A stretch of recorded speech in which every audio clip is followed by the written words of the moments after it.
सब्जी पर आएंगे तो इंशाल्लाह अज़्ज़ा वजल फ़ायदा होगा। एक होता ना सर के बाल का भी।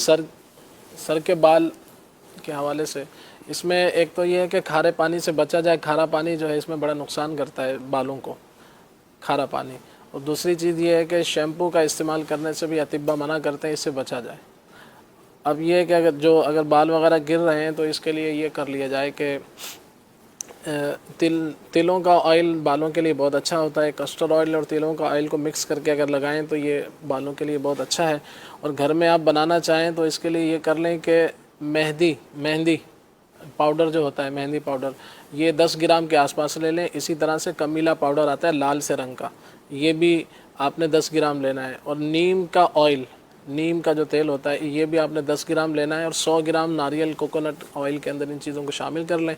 और रात को जो है इसको जैसे पहले मिक्स कर लें, रात को फिर सर में लगा लिया जाए तो इंशाअल्लाह अज़्ज़ा वजल चंद दिनों में बाल वगैरह झड़ना बंद हो जाए। इसमें एक बात मेरे जहन में आ रही थी, जब मेडिकल स्टूडेंट थे तो जेनेटिकली इसको देखा जाता था, बालों का रंग और मेल पैटर्न बोल्डनेस, जो मर्दों का सर गंजा हो जाता है उम्र के साथ ना, तो इसमें थोड़ी निशानी होती है कि रंग और गंजापन ये आपको एक जो है वो वालिदा की तरफ से मिलता है और एक आपको अपने वालिद की तरफ से मिलता है। अब मुझे ये याद नहीं रहा कि गंजापन वालिदा की तरफ से मिलता है और रंगत वालिद साहब की तरफ से। तो अगर आपके नाना और दादा में बालों का रंग जल्दी सफ़ेद हुआ या उनमें गंजापन आया तो आप भी इसके लिए तैयार रहें और फ़िक्र की कोई ज़रूरत नहीं है। फिक्र की ज़रूरत नहीं, फिक्र पैदा करके कह रहे फिक्र की ज़रूरत नहीं है।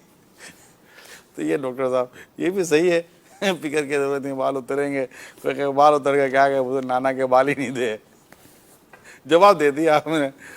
बैरूनी तौर पे इससे फ़ायदा हो जाएगा। और अगर बाज़ जड़ें अंदरूनी तौर जड़ें कमज़ोर हो जाती हैं बालों की, तो उसके लिए आंवले का मुरब्बा अगर इस्तेमाल में रहे तो ये बड़ा फ़ायदेमंद है आँखों के लिए भी। सोच के बाल उतर जावे। खलील भाई की बातें सोचेगा ये आएंगे किधर से। नहीं ऐसे ये मैं आपको बर्स करूँ, ये यहाँ भी बयान करते हैं, ये खुले आँख सल्ले अला में भी इस तरह के नुस्खे बयान करते हैं। हमें बाद में सिलसिलों में जो है ना मैसेजेस आते हैं कि यार ये वाला जो नुस्खा बयान किया गया था और ये वाला ये हमें दोबारा सिलसिले में चलाएं या हमें व्हाट्सअप करें। ये लोग मतलब सुनना चाहते हैं और सुनना चाहते हैं, मगर लेंगे कहाँ से बेचारे। ये जो गंज का है मिल जाता है। हाँ इंशाल्लाह मिल ही जाएगा। ये गंज का है, हम तो बचपन से सुने कि जिसका ये जो हिस्सा यहाँ से गंज हो जाता है तो वो खुशकिस्मत है, उसके बाद पैसे की फरावानी होती है। मैं तो सुना है, पता नहीं आप इसकी तस्दीक करें ना करें, चले नहीं कर रहे तो कॉल पर बेचारे वो गंजे जिनके बीच में गंज होगा और बेचारे के पास पैसे ही नहीं होते होंगे, ये आपकी बातें सुनकर तो उसका दिल नहीं करता होगा कि ये स्क्रीन से निकल कर आपको पकड़ ले कि भाई देख पैसा किधर है, ये बता बाल तो गए पैसा ही नहीं है अकबर भाई। चलो क्या कर सकते हैं, कॉल तसल्ली दे रहे हो आप उस बेचारे को। सर ये मैं ये पूछना चाह रहा हूँ कि एक मेरी शॉप है, तो ये मैं